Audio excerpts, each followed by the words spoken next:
What up, world? I'm laughing. It's your boy, the nonprofit sector connector, coming at you, top of my house, below the roof, in the attic. This show, out of breath. This show is called the Professionals and Animal Lovers Show. And I chuckle because our guest and friend, Pete Maloney, is chowing down on some popcorn. And all it's doing for me is making me super jealous, man. I got to be honest with you. So not to like throw you under the bus, as they say in the business, but yeah, thank you. As if we're not there technology wise where we can get to a point where he can hand me a piece of popcorn through the ether, through the internet just yet. But I can imagine that microwave popcorn in the house. I should actually text somebody who's downstairs and have them make some popcorn. This is Pals. What's the name of the show, Tommy D? This is the Professionals and Animal Lovers Show. I look at our website. It says, we believe that the bond between animals is incredibly strong. Let's support one another so that everyone wins. Especially the animals. That was sort of like a remix. I didn't kind of set you up like that because I was reading it off the website, not where I usually get it from. A remix. And I almost I'm like Funkmaster Flex. I almost read what was in the parentheses, which is actually what you're supposed to read. Let's just get it together. This show, this community, this whole like journey, Val, that we're on together, and I consider it a journey. And I'm not big on putting like posts on Facebook. When you put though last week that this was our show anniversary of 1 year, which is weird to me that was a year, because I remember standing in front of a 7-Eleven in Bayside. You weren't there, I was there, and I was on the phone with you and Sam Leibowitz, and we were figuring this out like July of last year. Like, we really want to do this show, and we're working the details out, and now we've been doing it for a year. That's just crazy how fast time flies, right? It's like a blink, and the community that we're building, and this is one of the reasons why I'm so excited to have Peter Maloney on, is because he's an example of the types of people and professionals that we are attracting to the show. People who, from all walks of life, lawyers, realtors, financial people, website people, whatever. There's animal lovers all over the place. They cross every walk of life, every vocation, every young to old, all spectrums, and they are magical. So to build this community and to garner attention to people who have compassion for the animals, it's just been magical. I even wrote something down actually that I wanted to just say really quick. We are creating a compassionate community, and we are impacting businesses. I just got a call the other day from someone who watched the show who wanted the contact information of an attorney who we had on because she wants to hire her. Amazing. That's what this is. You did it, Val. I'm sorry. Like, that was the whole thing. That was your vision. That was your vision, right? That was it. Also, we're bettering the lives of animals through whether it's individual choices, like we just started feeding our dog a raw diet, which we were close. We were making our own dog food for years, but because of Jana, the certified pet nutritionist that we had on, and because of Rob, who owns the Canine Shop, which is a raw food store, brick and mortar stores, we did a lot of research and we started doing it. And it's so we're really having this impact. And I'm just thrilled because it is our pleasure, certainly, to cast that spotlight onto people doing great things for animals. Yes. And, again, this was Val's vision, and, credit where credit's due. Val, you tell me, I was like kind of the guy to push you into getting in and doing this and not like saying no anymore. Yeah. And, but honestly, much of that community piece, I say is and was your vision. And I will say this, because I just know as a networker, as a connector, that's who I am. That's what I'm all about.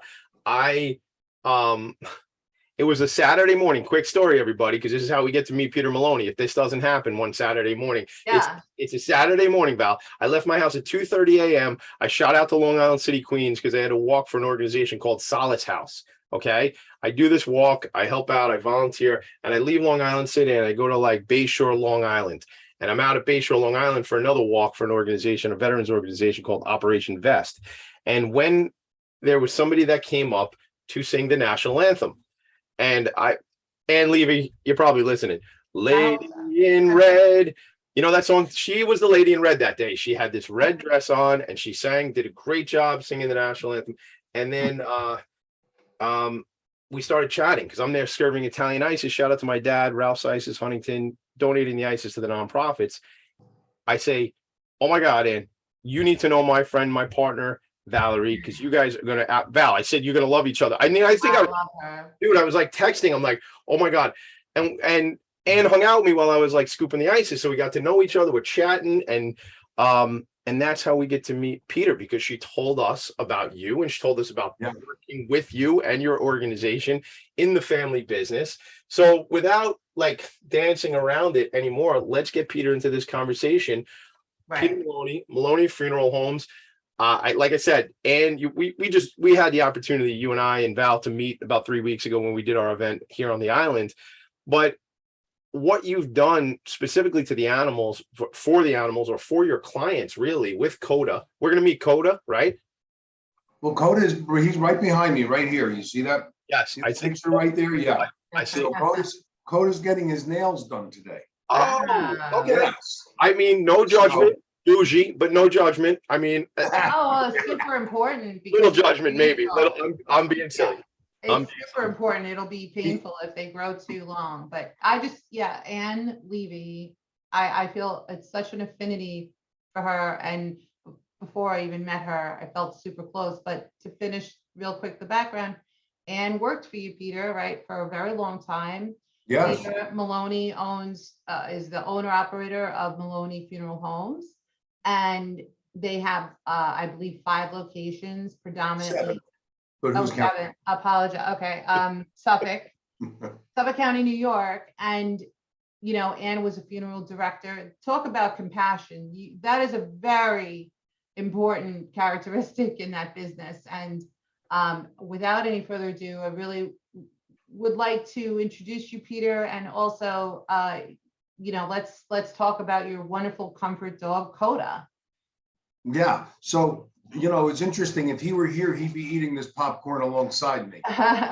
Whatever I eat, I share with him. But he is the best.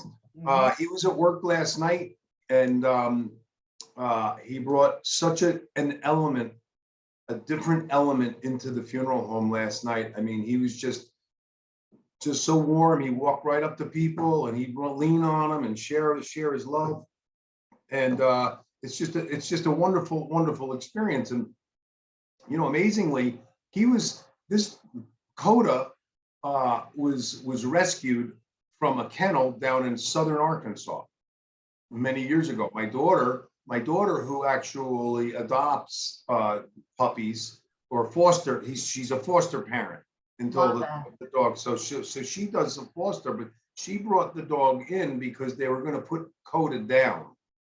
And she grabbed the dog with her roommates, and she brought Kota home at Thanksgiving. Hold on 1 second. College. Can I just ask you a question about that? Can you tell me at that point in time how old approximately Kota was? He was a puppy. Okay. Yeah, he was a puppy. He was a puppy when she rescued him, and then she brought him home to New York, and when she went back to college, he stayed with me and my wife, and we raised him. And throughout the years, we've trained him, and he's been amazing. And I never really thought that I was going to have a grief dog. And I was in Florida with another friend of mine who's from Milwaukee, Wisconsin, and he has a grief dog, and we were having dinner, and he says, you need to get a grief dog. You need to train that dog, and you need to bring him into the funeral home because people are going to love it. And I thought, oh my gosh, that's an awful lot of work. This is going to be work. So I went home and I had this big family meeting with my wife and the kids. And I said, we're going to get together and we're going to train this dog. And they were like, yeah. And then it all fell on. I'm the one who trained him. So, who was really wonderful with helping me though was Sublime Canine, and they're right there. Yeah, Sublime Canine. They're actually in Nassau County. So So I worked with them and we trained for months and months with Kota and to get him so that he would be ready to see families. And then he was tested and everything. We did all that and Okay. I trained him four times a day, 15 minutes a day, every day for about 6 months. And then I had a handler come in once a week to work with me. And this was all given my background. You see, I'm a marketer. I went to school, have a business degree, and marketing is my background. And I thought, well, this is great. I'm going to get some ink on this, and I'm going to get some papers to write about the dog. And he's the first one on Long Island. And then after that, I really didn't care. So at first, long story short, I come in, I bring the dog to the funeral home for the first time. The lady's holding the dog. She's crying and holding the dog. And oh my gosh, I'm crying. I'm looking at the dog and I'm like, this is unbelievable. So that's how it really started. Mm-hmm. And he's been amazing. He wears a vest. And it's an American flag. He loves veterans. Someone once, some lady said, well, how do you know he likes veterans? I said, well, he told me. What do you think? Of course, he told me he likes veterans. Look, you can tell, look at his vest. So get a nice laugh out of that. And but it's his pet. Please pet me. I'm friendly because many times, dogs in vests and support dogs, they don't want you to handle them. Right. So I put a sign on him it says, please pet me. I'm friendly. So many questions already. Getting back to the designation, he's an official grief dog, or is it a therapy dog, or is it what's the official? I call him he's a grief dog. He's a grief therapy dog. Okay. How old was he when he started the training? He was just a little over a year old. Okay, so still pretty much a puppy. Is there like a cutoff for age? Like if you wanted to start training your 11-year-old dog to become a grief, like is that too late? You know what I mean? Too late. Too late. Okay, so 3 or under, or? You need to. I mean, this is just my opinion. Okay. My opinion is that if you're going to train your dog, you need to start right away. I mean, if you want him to be a therapy dog, you need to start out at a very young age. And it takes a certain personality.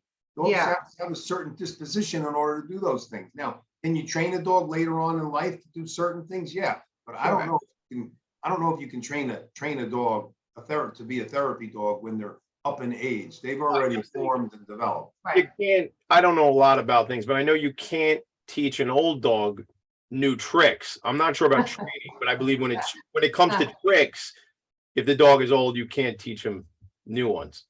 Oh, okay. I know that holds true for me, certainly. But look, the reason I'm asking, prior to hearing about Kota, I believe I've heard of, it was, so there's emotional support animals, then there's service animals, then there's therapy, right, animals, and then there's things like bomb sniffing dogs and drug, I don't even know exactly. Yeah. Right. So there's all of these like different designations, and some of them are taken more seriously than others. For example, an ESA, an emotional support animal, which I basically believe every animal is kind of an emotional support animal.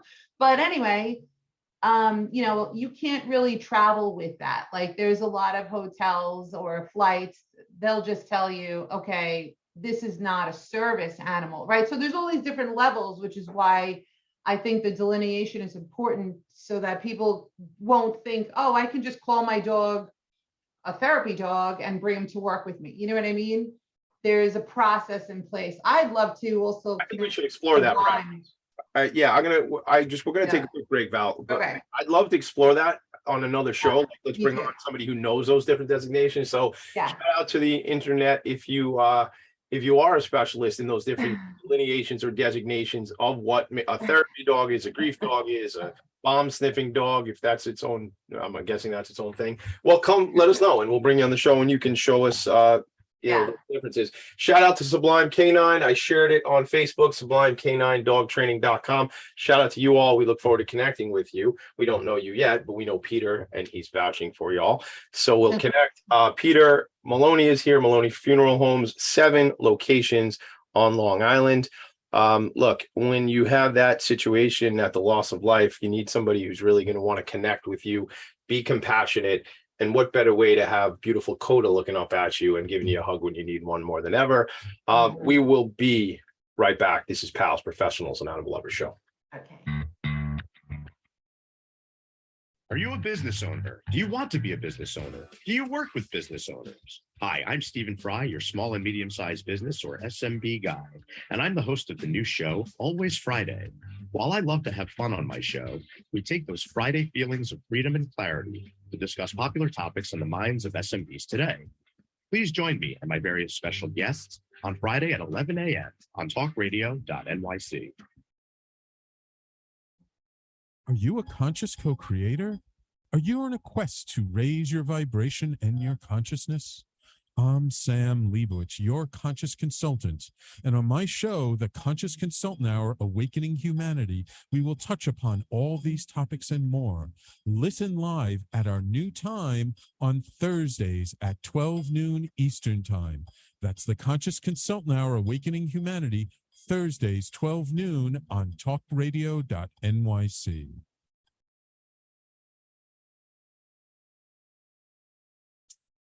Are you on edge? Hey, we live in challenging, edgy times, so let's lean in. I'm Sandra Bargeman, the host of The Edge of Every Day, which airs each Monday at 7 p.m. Eastern Time on TalkRadio.nyc.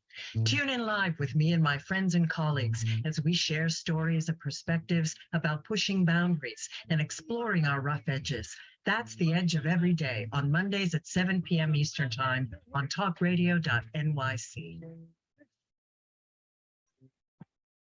You're listening to Talk Radio NYC. Uplift, educate, empower.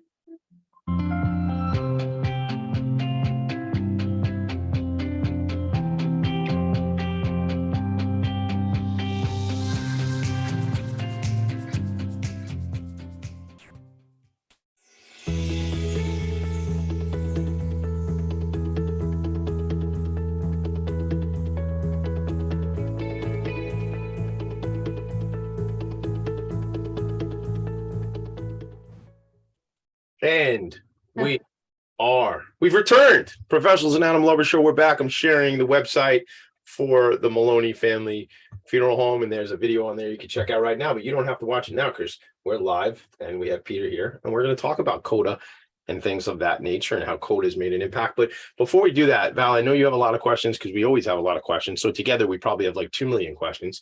But I want Peter, if you could, because I think it's so important in my estimation of business. When a business is made it through multiple generations, I love that story. You know, I have a friend who has a company. He's up in the Bronx, Hunt's Market, and his great grandfather used to go through the streets of New York City with bags of lemons, selling lemons. And now they own a big major produce company. And their story is it all started with a lemon, because it started with the old man in New York City selling lemons. So I wonder, can you tell us the genesis story about this family business? Sure you can. Sure. It's a really great story too. My grandfather came over from Ireland and he settled in Central Islip in the early 1900s. And when he got here, he didn't have anything. So he went to the CI State Hospital, the psych hospital over there, and he got a job as a farmhand. And they allowed him to eat with the patients, and he got to sleep with the farm animals. And that's how he started over here in New York, coming over from Ireland. Now, and then in 1933, he opened up the first Maloney Funeral Home, 1933 in Central Islip.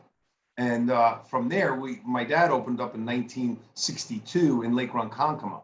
And then 1978, we opened our third location. I was actually just in high school at that point. I was only in 9th grade. I remember sweeping the floors as a kid, but I could tell you so many stories about growing up in the funeral business. I used to live on top of the funeral home. So So I always tell people 3 days after I was born, I've been here ever since. So I lived on top of the funeral home, and we used to go down and play in the chapels as kids. My father used to go, "Who's touching the hands?"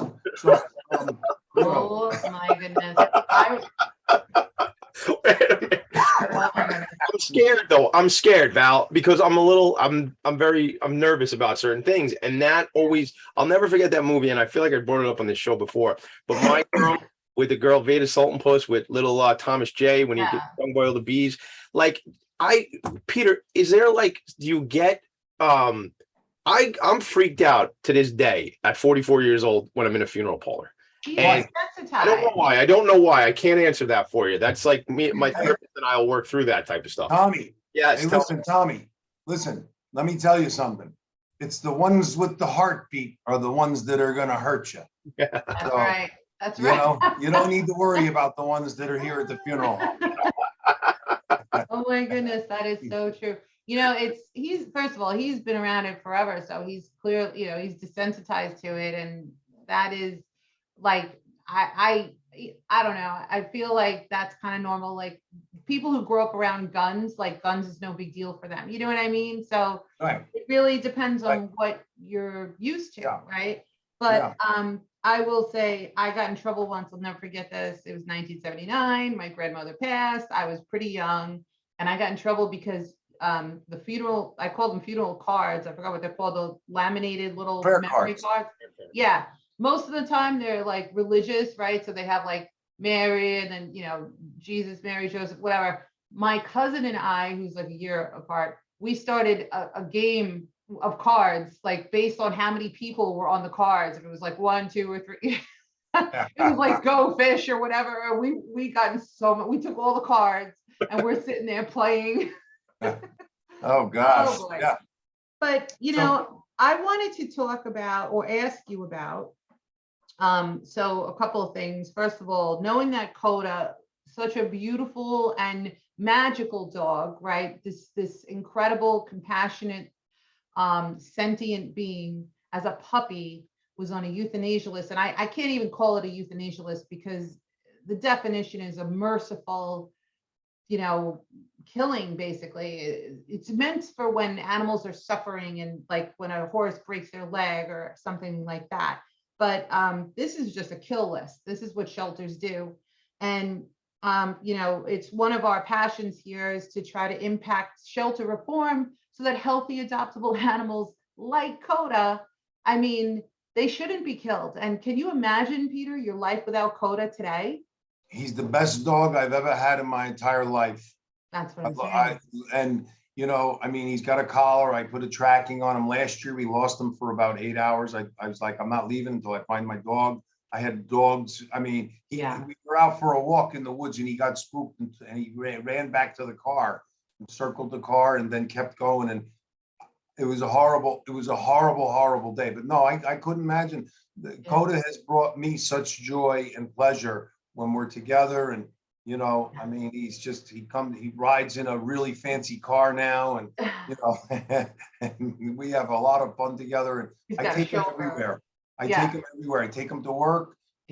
He was at work yesterday. He'll be at work later this evening. And the impact that he's having on these people. If you don't mind, would you share with us a couple of most, I would say, endearing or memorable moments? Yep. Sure. There was a case where a woman actually lost her daughter. She, we're in a drug epidemic here on Long Island, and her daughter overdosed, and she was a young girl. And I brought the dog in, and her mom was leaning into the casket and just in grief, seeing her daughter, and I brought the dog in and Kota, I walked up with Kota and he lied down on the floor, and this woman got on the floor, lied down and just hugged the Kota. And that was a really, moving moment. But the most important thing was that she called me about a week later, this woman, and she says, Pete, I just wanted to call you and I just wanted to thank you for bringing Kota, because the minute I saw Kota, I knew everything was going to be okay. Isn't that Incredible. Yeah, and that right there was like an amazing thing. And so I have story over story like that. I had during COVID, I had a man that his mom passed away and nobody came to the funeral. Oh, Nobody came. We were at Pine Lawn Memorial Park, and I brought Kota with me because I thought it was me and Kota and this man wrote a eulogy and read a eulogy to nobody oh my about God. his mom at the grave, and Kota sat right next to him the whole time. It Oh was my just God. right there. It was just, one of those. I can tell you story after story like Yeah. that. He was in the office and he was lady had him sitting in her lap. He was in her lap. He's he's a 70-pound dog, and she wanted him. He was literally sitting in this woman's lap, holding her. And Yeah. it was just an amazing thing, and he's been a blessing. I You know? wish that, so it's so ironic to me that you're saying that because when my father passed, which was just we just passed the 11-year mark, August 28th, I remember being so afraid that nobody was going to come to the funeral home for his services because he passed literally. There was that storm, they call it Hurricane Irene. I don't know if it was technically a hurricane or whatever, but a lot of power outages and whatnot. So the funeral home that we had was kind of far from most of my friends that were like from Long Beach and Mineola. So this place is in Amityville. But anyway, there was this giant uprooted tree that was blocking the road that you actually need to take to get to the funeral home. And there were power lines down and all of that. And I am telling you, I was in like, oh my God, no one's going to come. So to act, but thankfully it was packed. But the point is the thought of no one being around to mourn, to help you grieve and mourn your friends, your family, if there's nobody there, that is so sad.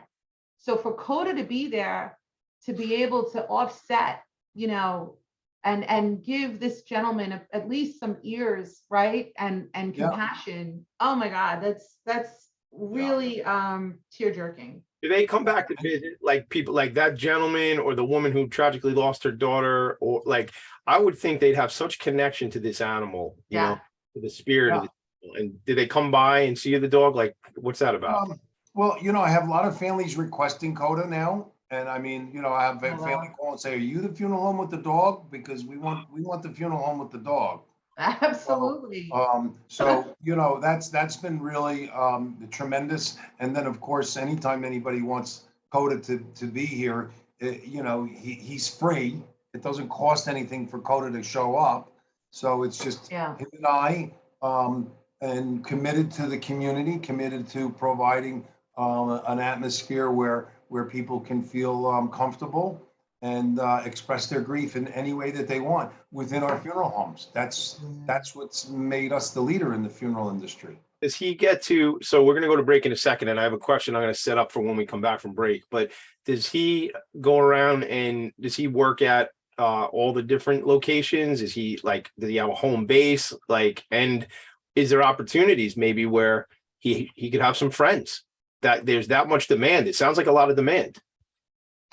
It's an amazing thing, and people are like, "This is just such a wonderful thing that you're doing." But he has a place. He has his place right here in my office, right here in Lake Ronkonkoma. But we visit all of our locations. There's no place that we won't go. He jumps right in the car. He loves to go. He puts the vest on. My vest has I have a little protocol. I have a little Velcro strip on the back so I can attach tissues to his back.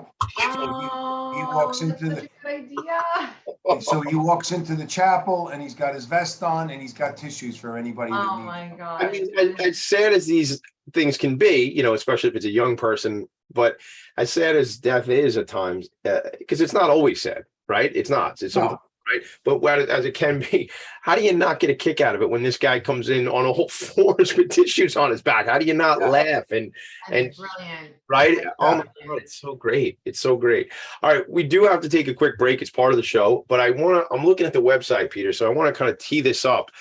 there was you've had charity softball games. Maybe there were celebrities there. Maybe I'm just making that part up, but I see that there's a lot of different nonprofit organizations that Maloney has gotten involved with. And certainly, you know, we talk a lot about community here on the program. We talk a lot about being involved. So I'd love to hear more about, you know, some of the stuff you as an organization have gotten involved with in the community, whether it be nonprofits, animal related or otherwise. And we'll keep the conversation going. Wait, we have a visitor. Hold that. We're not going to break just yet, Dylan. Who is that, Valerie? Phoebe says hello. Hi, Phoebe. I haven't seen Phoebe in a while. She hasn't come on. She's reluctantly dwindling down her cameos because we don't pay her enough. Oh, all right. Well, I don't know. We'll have to find out what Kota's rate is, and we'll see if we can get you to. All right, we'll be right back, pals. Are you passionate about the conversation around racism? Hi, I'm Reverend Dr. TLC, host of the Dismantle Racism Show, which airs every Thursday at 11 a.m. Eastern on TalkRadio.nyc. Join me and my amazing guests as we discuss ways to uncover, dismantle, and eradicate racism. That's Thursdays at 11 o'clock a.m. on TalkRadio.nyc. Are you a small business trying to navigate the COVID-19 related employment laws? Hello, I'm Eric Sauver, employment law, business law attorney, and host of the new radio show, Employment Law Today.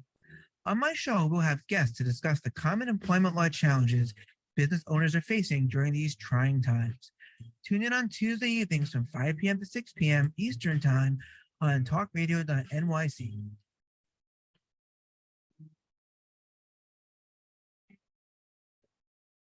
Hey, everybody, it's Tommy D, the nonprofit sector connector, coming at you from my attic. Each week here on TalkRadio.nyc, I host the program Philanthropy in Focus. Nonprofits impact us each and every day, and it's my focus to help them amplify their message and tell their story. Listen each week at 10 a.m. Eastern Standard Time until 11 a.m. Eastern Standard Time, right here on TalkRadio.nyc. You're listening to Talk Radio NYC at www.talkradio.nyc. Now broadcasting 24 hours a day.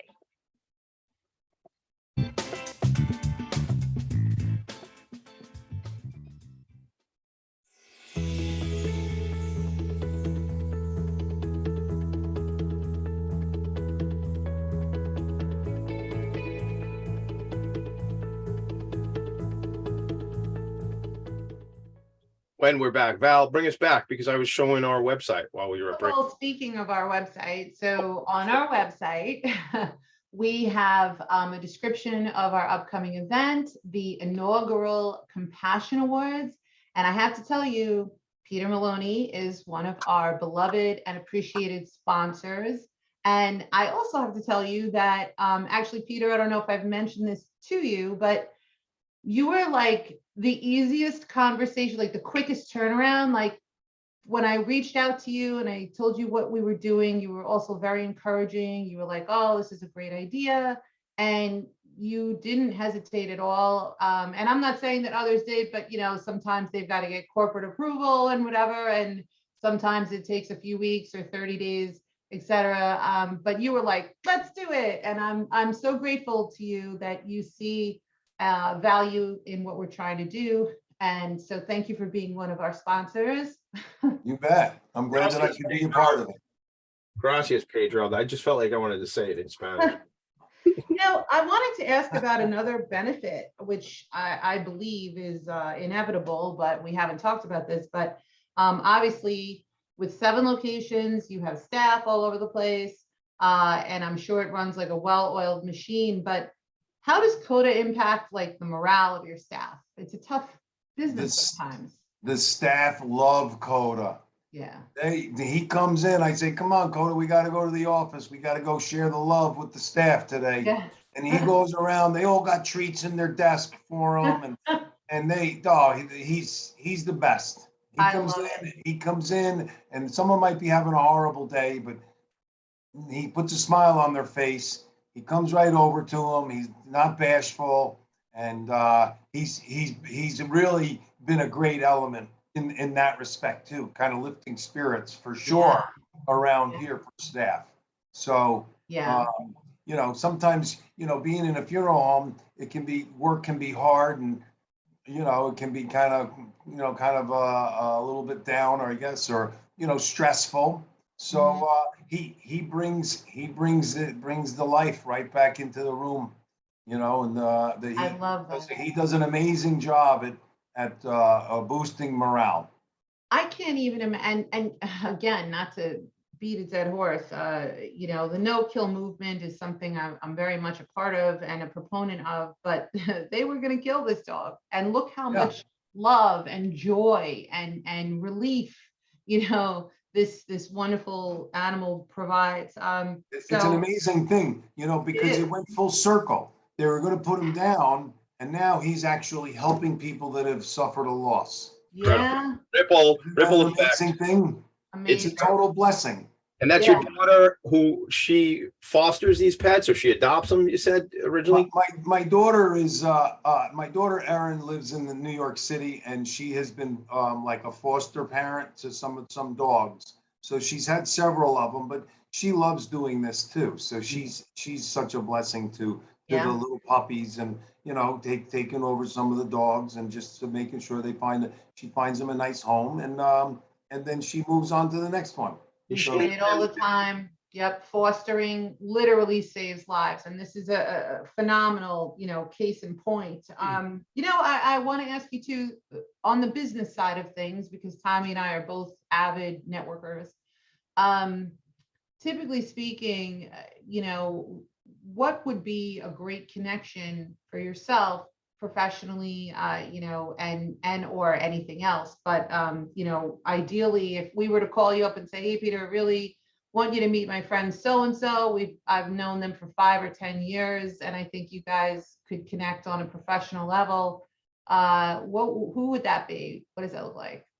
Well, listen, I like to network, and I meet all kinds of different people, because listen, everybody needs our service. It's not like you're not gonna, none of us get it, none of us escape it.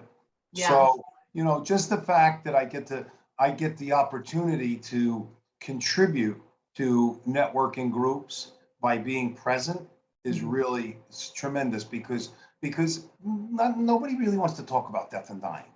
So when they get to know me, and they see, oh, Maloney's there, he is, or Maloney Funeral Homes, people will approach me, and they'll ask me questions, which is great, because then I can answer some of their questions that they've always had, but they've never known who to ask. So we're in the business networking. We do all kinds of different things. We support the different causes. Dying to Live is another cause, Tommy. What's that? Tell us about Dying to Live. What's that? Dying to Live is a cause that we did our annual softball game, and the Dying to Live cause is for parents that have their children have died of drug overdoses.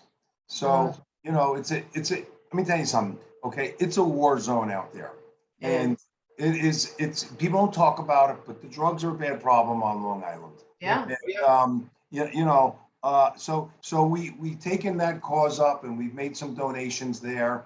And anyway, the veterans, Long Island Veterans Home, Long Island State Veterans Home in Stony Brook, avid advocates of them and supporters of them and any of their programs. So we're open to all different type of community involvement throughout, whether it's business or just not for profit, or whether it's the chamber. I mean, we're all over the place. I have my son, my nephew, my niece, my brother, myself. We're all out in the community. Yeah. So I heard you guys recently sponsored a dock diving event where the dogs, like, they start off on a dock and they throw the rope or frisbee, whatever it is, and the animals jump into the pool, and it's all about like distance. How much do I love that? Was that the one out in Port Jeff? Like a few months? That was Port Jefferson. We sponsored that. Kevin Woods was the point guy on that. He's a great guy. He does a lot of these podcasts too. And Cool. but he came to me and we were a supporter there. Yeah, so they had a great show, great turnout out there. I love that. It's like one of my favorite competitions, if not my favorite. I'm dying to attend one. My dog will not jump into the water, even like if it's a puddle, he'll go around it. So he's not eligible for the competition. Maybe get him a But, you know, tube. Get him some swimmies or something like that. Maybe that's what he needs. I have the vet. Are you kidding? I have every accessory you can imagine. We got Are the you kidding? goggles. Are you kidding me? I would think you don't have all that. Of course, I got that gear. I got a question. I got a business question again for Peter too. So, like, all right. So you are, if I do the math right, grandpa in 33, dad in 62, third location 1978, which is the same year I was brought to this planet, or I was born. I'm curious now. So you're third generation, is that correct? Yes. So your nieces and nephews and your own children will be fourth, and are they fourth? Or like even Aaron? Fourth generation. We're at fourth generation that they're in the business now. Yeah. That's great, man. That's That all. Four generations. Yeah. That's Yeah, so it's pretty neat and pretty exciting time. And then so in 78 we opened Holbrook, and then 91 we built another one in Bohemia, and then we built another one in Hauppauge. In 94 we built an Hauppauge, and then I put the crematory in. We're the only funeral home on Long Island that has a crematory right here in Lake Ronkonkoma. So we put that in 94 as well. And then the 2008 we purchased a property in Port Jefferson Station. And then 2016 I was riding my mountain bike out in Moab, and I got a phone call that there was a property that might be going up for sale. So that particular one is out in Santa Mauritius, which was an amazing thing because that family started right around the same time. Their grandfather started right around the same time my grandfather started. So it was a perfect fit. So we took that property over, and we've been really blessed. So put all the jokes on the side, like sometimes I say a silly thing when I pass by a cemetery, I'll just say the joke, people are dying to get into that place, that whole shenanigans thing, right? That my uncle taught me when I was a kid. But to put all the jokes aside, I mean, this is an industry that really isn't going anywhere. I'm sure financial times may be affected somewhat, but for the most part, you got to do something when someone passes, right? Do you see the business as an opportunity for you and the family, fourth, fifth, sixth generations into this thing to continue to grow? Is that like the bigger family picture to keep, like you say, recently the newest location? And again, I see you smiling, so I don't know if you don't want to talk too much about giving away secret ideas and stuff like that. Well, it gets harder and harder to manage things as things progress. There's a lot of regulations, a lot of regulatory stuff, a lot of government intervention into businesses, and personnel. There's challenges just like any other organization, just like any other industry. Personnel, employee challenges. You have government regulations, a lot of that. So now it's more and more, and it wears you down. It wears you down, but we're always seeking opportunities. We're always looking for new ways to serve the community. We're doing food service now. So we have a tribute center in Lake Ronkonkoma where families can come and they can have their visiting in the afternoon, and then they can go out to our tribute center and have their guests eat. Oh, all right. So that's good, right? And Somebody was done eating, and then when they're finished, they just go back inside. That's to the great. chapel. So That's great because it usually, right? You go somewhere from that 2 to 4, then there's the break, and there's 7 to 9. Whatever. So you figure, well, why have them leave completely? Why not keep them with us? So they can kind of bring in their own food or their own catering, or we can cater for them. We have vendors. We have vendors that are ready to do those kinds of things. So you have to be creative. You have to be innovative, and you always have to find new ways to serve the families. I like the idea too. I'll just throw this out there real quick. I mean, another thing you could offer potentially, I'm in love with this idea. It's hard to, like you say, think about it or talk about it, but when/if my dog predeceases me, which I don't want to happen, but anyway, if that happens, I'm leaning towards converting the ashes into a stone, like a diamond or a precious, semi-precious metal. So anyway, there is a company that does it. You guys could probably do an affiliate thing if you wanted to, if you're so inclined, but Yeah, we do that. they do it for people, right? Yeah, we've done that. We've Oh, done good. that. They can turn the ash Yeah. into like a blue stone. So Yeah, I think that's so incredible. I really listen, do. I keep writing Mick Jagger because I want to make him a Rolling Stone, but he hasn't gotten back to me yet. I hear wanna you, man. prearrange him. I hear you, know? man. We're just trying to get some satisfaction over here the same way. So I totally.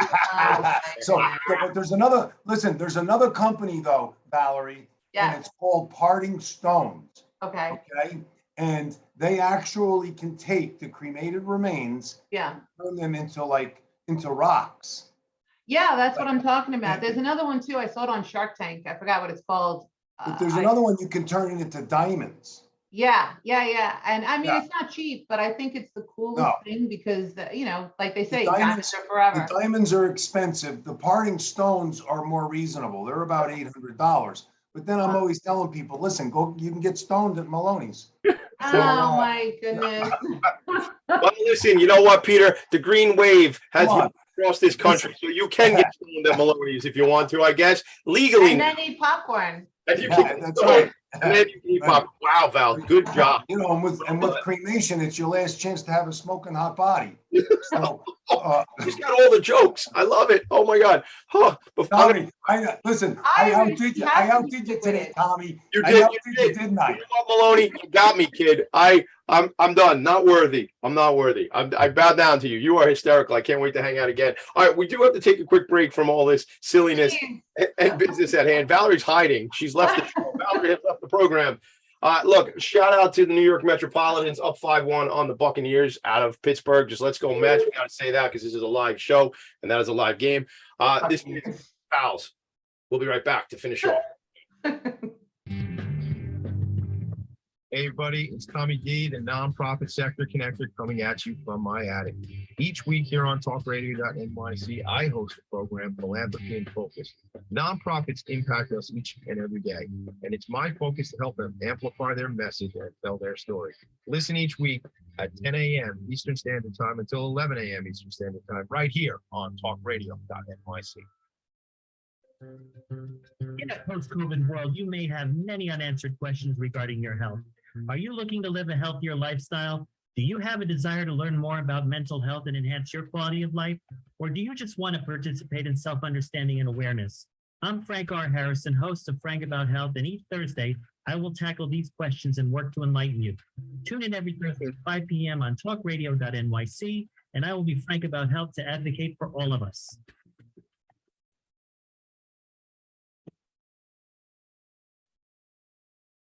Calling all pet lovers. Pet Avengers, assemble! On the Professionals and Animal Lovers show, we believe the bond between animal lovers is incredibly strong. It mirrors that bond between pets and their owners. Through this program, we come together to learn, educate, and advocate. Join us live every Wednesday at 2 p.m. at TalkRadio.nyc. You're listening to Talk Radio NYC at www.talkradio.nyc. Now broadcasting 24 hours a day.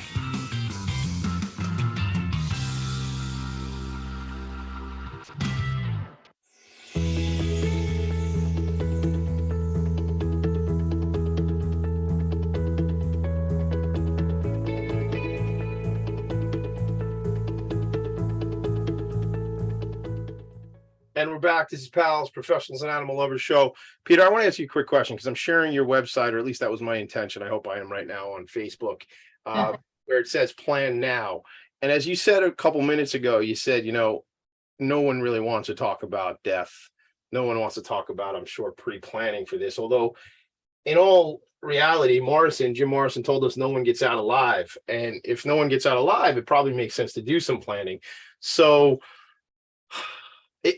do you have a run right on the website pre-planning checklist? It's a practical thing to do, right? Like in reality, not just because let me tell you something. It's the best thing that you can do for your family, right? Because you're leaving them without your family and for yourself. Yep. It tells people what you want done with your body when you're done with it. Yep. And And people I'll go think of one it like step. that. And then Yeah. people say, oh, I have it in my will. Well, nobody has ever brought a will to me where we read the will. Wills are read after funerals. So, Yes. you know, that's just a poor objection of denial. So the reality is that everyone should plan. You should have a plan in place. We live alternate lifestyles today. Many people live differently. There's ways to protect yourself and your family against any hardship.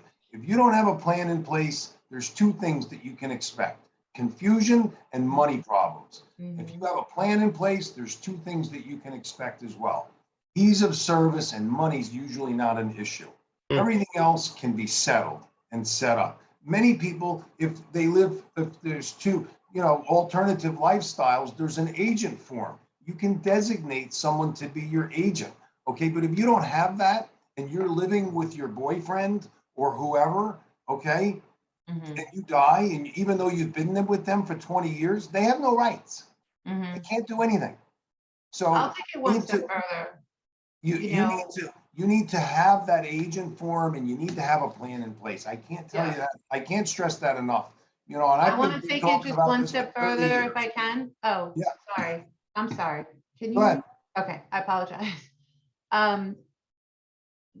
This is personal, but it's the truth. So my husband and I moved out of state, and we really don't know a lot of people here or what have you. And long story short, we had like a little bit of close call on the road, and it sparked this whole conversation, right? And I was like, I wouldn't even know what to do. God forbid you passed away. I wouldn't even know where to begin. I don't know anybody here. My husband's Jewish. I'm not. I'm like, traditionally, right? There's a minyan that's supposed to happen, which means you're supposed to get like 10 or 11 Jewish people into the home within 24 hours to do a prayer. I don't even know 10 or 11 people. What? I'm like, what would I do other than call your brother who's in New York? You know what I mean? And then he was like, well, what would you want? And I'm like, I don't know. I'm like, just cremate me. I don't know, whatever. But where are the services going to be? Where are we going to be buried? Yeah. All that, like, we haven't covered it. I mean, that's just the truth. And I do, from firsthand experience, know, like when I went with my mom to take care of the services after my dad passed and plan, every time she had an emotional moment, it was because we didn't know. We didn't know what kind of, casket. We didn't know what kind of services that he wanted. Did he want to skip the wakes, just do the funeral? Picking out these cards, these things, that was the easiest part because my dad was a nature lover. So we picked birds. Okay. But like, if you don't know, you're right. Emotional volcanoes all over the place. The study shows that your mental acuity diminishes by 50%, 55% when you experience emotional trauma. So making decisions after you've experienced the loss is not really the best time to be doing it. So it happens, but it's not the best way to do it. And it can be very emotional. There's no question about it. But having that plan in place certainly provides you with some peace of mind. So that you can have funerals are as unique as the individual too. You can make it special. You can make it special. You can make it Maloney.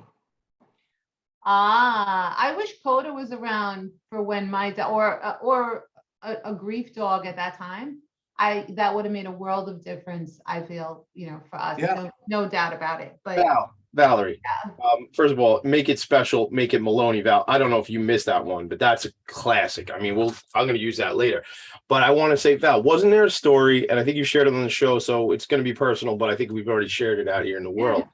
But your dad, when he was real sick, wasn't there a rabbit or a bunny? Can you tell that story real quick?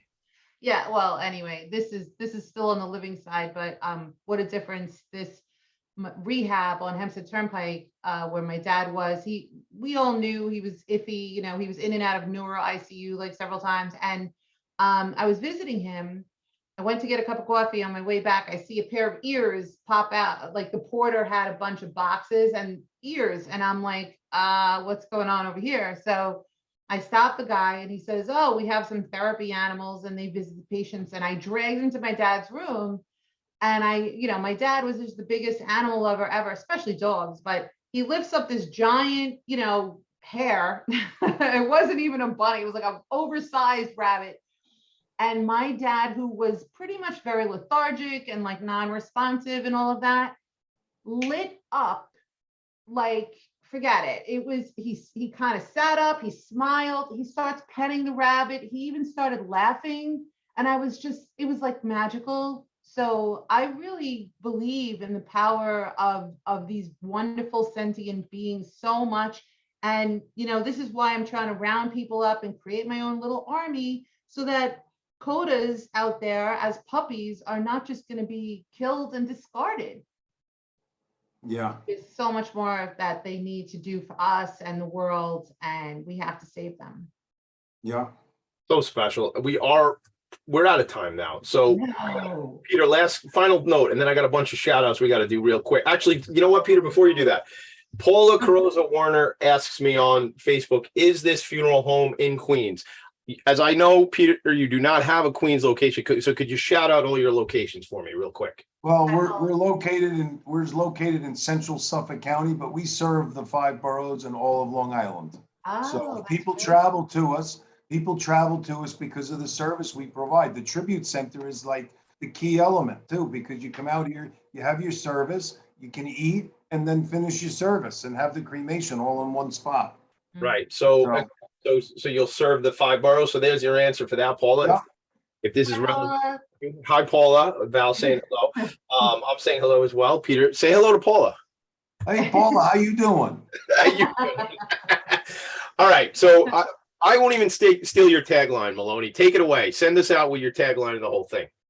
Well, my tagline, I don't really have a tagline. You just said one. Well, make it special, make it Maloney. And, I had a lady once who called and she was complaining because she saw me on television too much. We do a lot of advertising. She said, why the heck should I use Maloney's? I said, well, if you use Maloney's, you'll get to heaven faster. So she laughed like heck at that. And she said, all right, I'll come in and prearrange with you. So, but if you want to be treated nice, you want to be treated special, we're real people here. Our staff is wonderful. And we're eager to serve the community.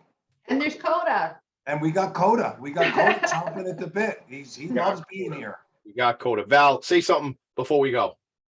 Thank you very much for being here, Peter. Thank you very much for sponsoring our event and embracing our vision. And, thank you to all of our listeners and viewership. We love you. And without you, we would have no reason to do this. Awesome. All right. MOLONEYFH.com. MOLONEYFH.com. Maloney Families Funeral Homes. Shout out real quick, Paula, Mick Collins, Linda, Jen Capezza, our guest from last week, checking in on Facebook. I leave you all with this.